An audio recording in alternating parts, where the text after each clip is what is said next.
guys, so today we're working on how position influences the dog's line when we're working on this running on the dog's line technique. So just a quick refresher, remember position is number 2 on your 7 handling elements. So remember motion is always number 1, and in this technique the motion is always going to go where we're going to go next. And position is number 2, and it's number 2 for a reason, because it has a very big impact on the line that the dog is going to take.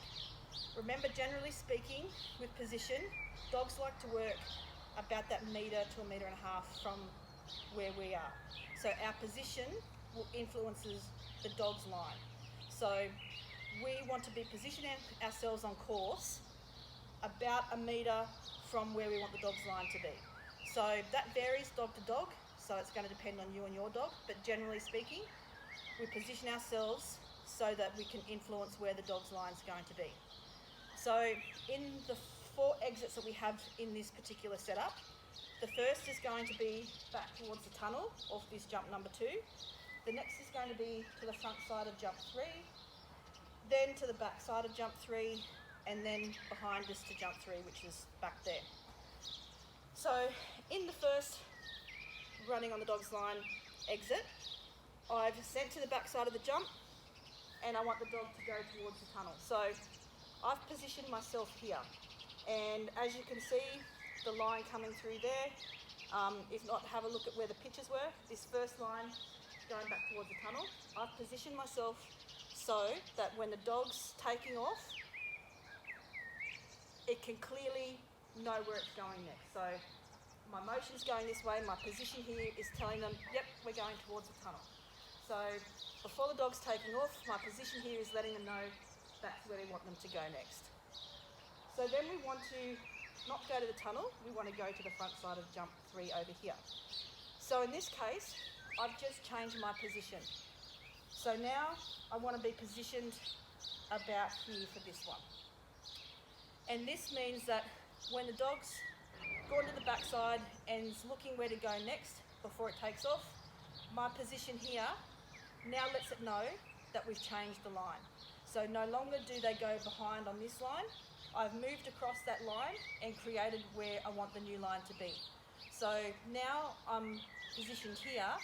They can see as they're exiting 2, or before they're taking off for 2, that the next line I want them to take is through to the front of jump 3. So my position here clearly tells them before they're taking off, yep, I'm going to exit out so that my exit line puts me on the right path to go to the front side of jump 3. Next, I want to influence them so they're going to the back side of jump 3. So again, it just means I'm changing my position for when they're exiting 2. So as they're taking off for 2, my position is now here. This means that I've again changed my position so they're no longer taking the line to the front of jump 3. My position now has shown them that their line again has changed out of this exit of 2. So my position here lets them know that they're taking a shallower angle out of jump 2 so that they can be on the line already for jump 3 on the back side. So my position here brings them through there, and we can then go to the back side of jump 3. And again, when we want a really tight turn out of here, I have changed my position again. So my position now is here, tight on the wing, so that as they're taking off and preparing where to go next, my position here lets them know that I want them to come tight through the gap. So as she's taking off, she knows, yep, we're going this way because my motion is going this way. My position here again has let her know that this is the line I want you to take, not the line through there. I've now set a new line for where we're going to go next, running on the dog's line through there, and she's taken a tight turn. So as you can see, my position has roughly been the only thing that's changed here. So we've sent to the backside of 2 on all of these occasions, and my motion has always been to the obstacle that I'm going to next. And the only thing I've changed is my position. It's gone from here to here to here to here. So as you can see, that change of position has been all that I've needed to show clearly the dog where we're going next. So this has been an explanation of why position is so important and how position will influence where the dog goes next. So when you're walking courses or you're using the running on the dog's line, think about where you want to be positioned to make the path clear for the dog.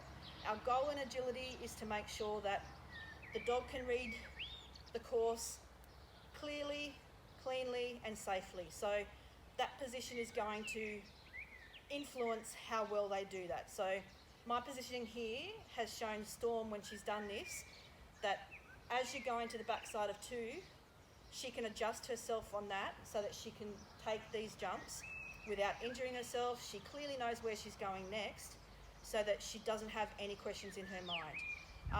And that's what we want for the dogs. We want them to be able to clearly read where we want them to go. And so position is one of the main tools we have to do that. So remember, position will influence the dog's line. So wherever you want the dog to go, position yourself so that your positioning of your body shows the dog where we want them to go next, so that they can make the necessary adjustments on this jump to come out of it at a different angle. And we want to be in that position before they're taking off, so that they can adjust themselves before they're taking off where they're going to exit. So thank you very much for your time today, and just remember, position is number 2 on your level of hierarchy for a reason, and as you can see in this little exercise that we've done, it really does have a big impact on the dog's line. So go home and practice and have fun with your dog.